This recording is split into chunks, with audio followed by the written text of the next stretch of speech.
Hello everyone, back to my channel Kabita's blog. তোমরা সবাই কেমন আছো? আশা করি খুব ভালো আছো, আর আমি তো ভীষণ ভালো আছি। তো ত্রিশূলটাকে দেখতে পাচ্ছ তোমরা, ওই দেখো। তো এটা ছিল সেই হরিদ্বারের সবথেকে বড় ত্রিশূল। তো সেটাই তোমাদের সঙ্গে একটু শেয়ার করলাম। আর এখন আমরা গাড়িতে যাচ্ছি, তো সেই গাড়িতে বসে বসেই মানে একটু ভিডিও করলাম তোমাদের দেখানোর জন্য। ত্রিশূলটা দেখো এই যার একবার, তো সেই সুন্দর লাগছে। তো অনেক দূর থেকে ত্রিশূলটা দেখা যায়, আর ভীষণই বড়। তো এখন আমরা যাচ্ছি ঋষিকেশ আর হচ্ছে নীলকণ্ঠ। তো আজকে আমরা দুটো জায়গায় ঘুরবো, ঋষিকেশ আর নীলকণ্ঠ। আর এখন বাজে সকাল ওই 6টা 10-15 এরকম হবে হয়তো। তো এই দেখো, এটা হচ্ছে চণ্ডী মন্দির, দেখেছো ওই পাহাড়ের উপরে। তো চণ্ডী মন্দিরে আমরা কালকে যাব। তো ওর ভিডিওটাও আসবে। দেখো চণ্ডী মন্দির ওই উপরে, পাহাড়ের উপরে। তো এখন আছি আমরা সেই ঋষিকেশে।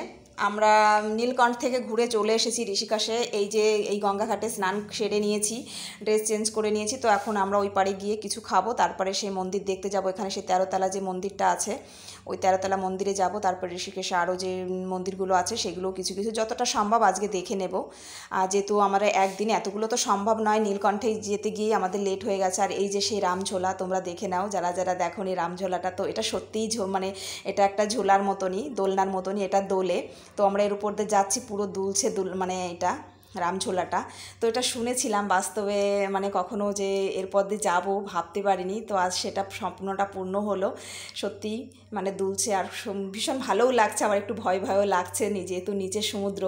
আর এই সমুদ্র বলছে, সরি গঙ্গা। তো এই গঙ্গা এমনিতে আমার জলের ভীষণই ভয়, তো এই জন্য একটু ভয় লাগছিল। যাই হোক, আমরা ফাইনালি পার করে চলে এলাম রামঝোলাটা। আর এই দেখো মানকিটা কোথায় বসে রয়েছে, হনুমানটা। আর এই যে দেখো, তো এই সাইডগুলো এই সাইডগুলো আমরা ওই সাইডে ছিলাম, তো ওই সাইড থেকে আমরা এখন এই পারে চলে এলাম, সেটাই তোমাদের দেখালাম। আর এই যে আমরা চলে এসেছি সেই 13তলা মন্দিরটাতে।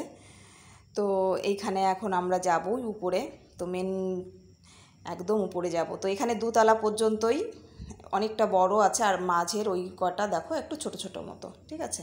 তো ওই উপরে যাব, যেহেতু আজকে একদমই মানে আর চলছে না, যেহেতু সেই ঋষিকেশে নীলকণ্ঠে গেছিলাম আমরা সেই পাহাড়ের উপরে বোলেরোতে করে। আর ভীষণ বমি, সবারই শরীরটা ভীষণই খারাপ হয়ে গেছে। আর কি বলবো, তো এখন কিছু করার নেই আমাদের হাতে, যেহেতু সময় কম। যতটা সম্ভব দেখতে পারা যায় ততটাই আমাদের দেখে যেতে হবে, না দেখলে তো আর শুধু শুধুই হয়ে যাবে। ওই জন্য মানে ক্যামেরা আর ভিডিওটাও খুব ফাস্ট করেছি। আর যে মন্দিরটাতে আমরা ঢুকলাম সেই 13তলা, এখানে প্রচুর প্রচুর ঠাকুর আছে। তো এত সব ঠাকুরের নামও আমি জানি না, আর ওই জন্য ক্যামেরাটা খুব ফাস্ট করলাম। তো তোমরা দেখতে থাকো। এখন মাত্র 3তলায় উঠলাম, কিন্তু 13তলায় উঠতে পারবো কি না জানি না। আর মানে চলছে না, সেই সারাদিন সকাল মানে ভোর 5টা থেকে আমাদের শুরু হয়েছে। 5টার সময় আমরা বেরিয়েছি। এই যে এটা আমার মা। তো আমার মাকে যারা যারা দেখোনি, এটা হচ্ছে একটা দেওরের মেয়ে, এটা আমার মেয়ে, চেনো সবাই। আর এটা আমার মা। তো আমি এখন যাব একটু, আমি ক্যামেরা করছিলাম, তারপরে বললাম আমি একটু যাই। যেহেতু কি বলো তো, ক্যামেরা করলে না সেভাবে এদিকে ভিডিও করব না এদিকে ঠাকুর দেখব না, মানে হয় না। তো ওই জন্য না সেভাবে সমস্ত মানে ভিডিও আমি করতে পারিনি। তো মেন কিছু কিছু তোমাদের সঙ্গে শেয়ার করলাম, দেখানোর জন্য একটু ভিডিও তো করতেই হয়। যে কারণে মানে যে জন্য ইউটিউবে ভিডিও তো দিতেই হয় আমাকে, সেই কারণে এসেছি যখন, তোমাদের সঙ্গে তো শেয়ার করতেই হবে। তো এখানে আমরা তিলক কাটছিলাম, মানে তিলক নিচ্ছিলাম। এখানে চরণামৃত দিচ্ছিল, সেটা একটু মুখে নিলাম। এবার যার যেমন সামর্থ্য, সে 1 টাকা 2 টাকা 5 টাকা 10 টাকা যে যেমন পারবে সে তেমন দেবে। প্রণামী এখানে বাক্স আছে, তো প্রণামী বাক্সতে মেয়ে আবার বললো আমি একটু ঘন্টা বাজাবো। তো মেয়েকে একটু ঘন্টা বাজানোর জন্য উঁচু করলাম, যেহেতু ছোটো তো পাচ্ছিল না হাতে। এই যে ভোলা বাবা, তো ভোলা বাবার কাছে দাঁড়িয়ে একটু ছবি তুললাম। আর আমার ছেলে ভোলা বাবাকে বলছে এইভাবে দাঁড়িয়ে আছে কেন, আবার মারতে যাচ্ছে। মানে ও খুব ভোলা বাবার ভক্ত, ওকেও আমি ভোলা বাবা বলি। ভোলা বাবা যেমন রাগী, আমার ছেলেটাও তেমন রাগী। এই যে দেখো, তো এটা ছিল একটা এই যে এটা দান বাক্স। তো যে যেমন ইচ্ছা সে সেমন দিতে পারে। তো ছেলে বলছে আমাকে এটা নিয়ে চলো, এটা আমার জন্য। তো সেই জন্য একটু রাগ হয়ে গেছিলো, বলছিলাম না এটা তো নেওয়া যাবে না।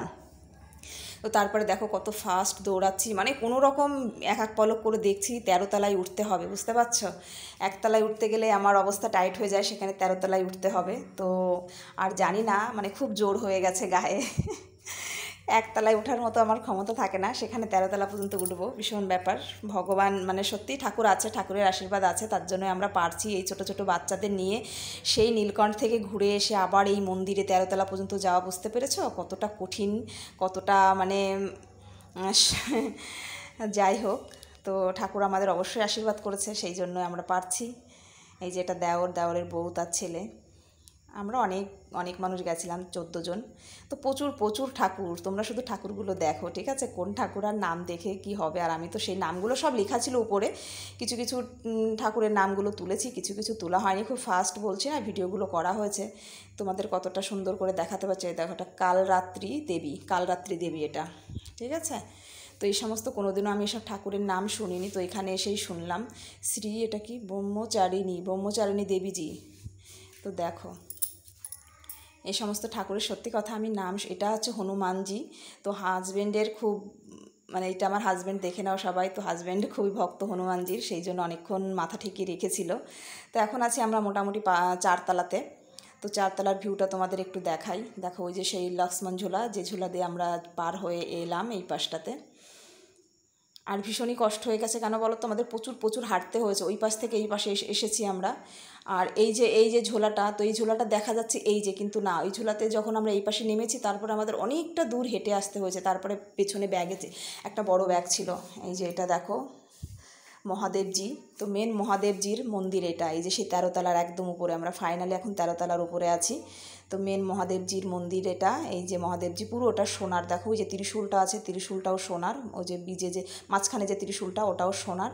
আর ওই যে গোল্ডেন কালারের পুরোটাই সোনার, দেখো। তো এটাই হচ্ছে 13 তলা সেই মেন মন্দির এটা, মহাদেবজি। আর 13 তলা থেকেই আমরা একটু এই যে ভিডিওগুলো করছিলাম জুম করে করে, না হলে জুম না করলে না একদমই সেভাবে ভালো দেখা যাচ্ছিল না, দেখাতে পাচ্ছিলাম না তোমাদের, সেই জন্য একটু জুম করে করে ভিডিওগুলো করলাম। দেখো কি সুন্দর লাগছে, অসাধারণ লাগছে, মনে হচ্ছে এখানেই থেকে যাই। আর পা চলছে না, কিন্তু কিছু, ওই দেখো বোর্ড, ওই সেই নীলকণ্ঠ থেকে এরকম বোর্ডে সবাই চলে আসছে, কিন্তু আমাদের তো একদমই সাহস নেই। আমি সত্যি কথা, আমি জলেও ভয় পাই, পাহাড়েও ভয় পাই, আমার একদম গ্রাম্য এলাকা খুবই ভালো লাগে। আমি এসবের মধ্যে আমি একদমই পারবো না।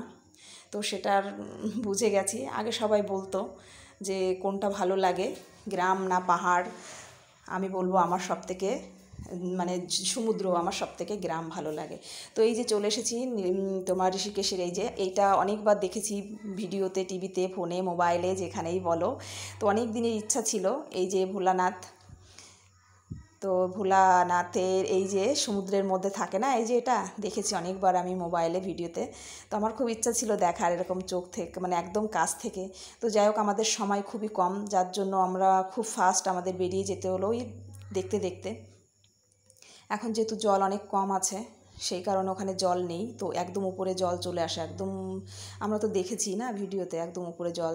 আর এখানে দেখো, এই যে হনুমানজি বুক চিরে দেখাচ্ছে, হচ্ছে ওখানে রাম সীতা আছে বুকের মধ্যে, তো সেটাই দেখাচ্ছে। কি অসাধারণ না, মানে গায়ের মধ্যে সত্যি কাঁটা দিয়ে ওঠে, কাঁটা দিচ্ছিল আমার গায়ের মধ্যে। তো ফাইনালি এখন আমরা মানে কোনো রকম, তুমি যে ফার্স্ট একদম ভিডিও করেছি দেখানোর জন্য তোমাদেরকে একটু, আর নিজেও পরে দেখবো স্মৃতি হিসাবে, আর কবে যেতে পারবো, আদৌ পারবো কি না তার তো কোনো ঠিক নেই। তো সেই জন্য স্মৃতি হিসাবে একটু ভিডিও করে নিয়ে আসলাম, ঠিক আছে। আর এই যে সীতা মায়ের 2 ছেলে, রাম হচ্ছে লব কুশ। তো এই যে নিচে দিয়ে হচ্ছে সেই ব্রিজটা, তো এই ব্রিজটা দিয়ে এখন আমরা যাব ওই পারে। তো ওই সাইডে আমাদের গাড়ি আছে, আমাদের গাড়ি এই সাইডে আসেনি, যেহেতু ওই পাশের ব্রিজটা ভাঙা নাকি জানি না, যাই হোক কোনো কারণে ওই পাশের গাড়িগুলো এই পাশে আসতে পারছে না, তার জন্য আমাদের এখন হেঁটে হেঁটে যেতে হবে, ঠিক আছে। তো এই পাশ দিয়ে আমাদের হেঁটে হেঁটে অনেকটা দূর যেতে হবে, তারপর ওই পাশে গিয়ে আমাদের গাড়িতে উঠতে হবে, যেহেতু লক্ষ্মণ ওই ঝোলা দিয়ে আমরা এসেছিলাম, আর এখন এটা দিয়ে যাচ্ছে, কিন্তু আমরা এখন এখান থেকে হেঁটে হেঁটেই যাব। তো চলো এখন আমরা হেঁটে হেঁটে যাই। আর সত্যি কথা বলতে পার চলছে না, তবু মনের জোরে আমরা এখন চলছি, সেই সকাল 5টা থেকে একভাবে। আর এখন তো প্রায় 6টা, 6:30টার কাছাকাছি। তো দেখতেই পাচ্ছ সূর্য মামা ডুবে গেছে, অন্ধকার অন্ধকার পুরো সন্ধ্যা হয়ে গেল। আর এখন আমরা যাচ্ছি, তো আমাদের সেই হোটেলে ঢুকতে ঢুকতে প্রায় কত রাত হবে তার ঠিক নেই। তারপরে গিয়ে আমরা সারাদিন, তো ওই যে আমার মা আসছে, সারাদিন তো সেরকম কিছু খাওয়া দাওয়াও হয়নি, এই ঘোরাঘুরি সার মানে এত ঘোরা মানে খেতেও কেমন যেন আমাদের মনে হচ্ছে খেতে গেলে একটু টাইম চলে যাবে, ও দরকার নেই আগে ঘুরে নিই এরকম ব্যাপার। তো ওই ছেলে মেয়েদের দেওয়া হচ্ছে সেইভাবে আমরাও কিছু কিছু খেয়ে নিচ্ছি এরকমই। তো চলো এখন আমরা ওই পারে আমাদের গাড়ি আছে, তো গাড়িতে উঠবো। তো ভিডিওটা এই পর্যন্তই, ভালো লাগলে অবশ্যই লাইক কমেন্ট শেয়ার করে দিও। আরও অনেক অনেক অনেক অনেক ভিডিও আসছে, সেগুলো দেখার জন্য চ্যানেলটাকে সাবস্ক্রাইব করে পাশে থেকো। তো কালকে যে আজ আরও যে এর আগে যে আমরা গেছিলাম নীলকণ্ঠে, তো তার ভিডিও খুব সুন্দর একটা ভিডিও তোমাদের সঙ্গে শেয়ার করবো। এই যে দেখো কৃষ্ণ ভক্ত কৃষ্ণ করতে করতে আসছে সব চায় না। তো চলো ভালো থাকো, আবার দেখা হচ্ছে নেক্সট ব্লগে।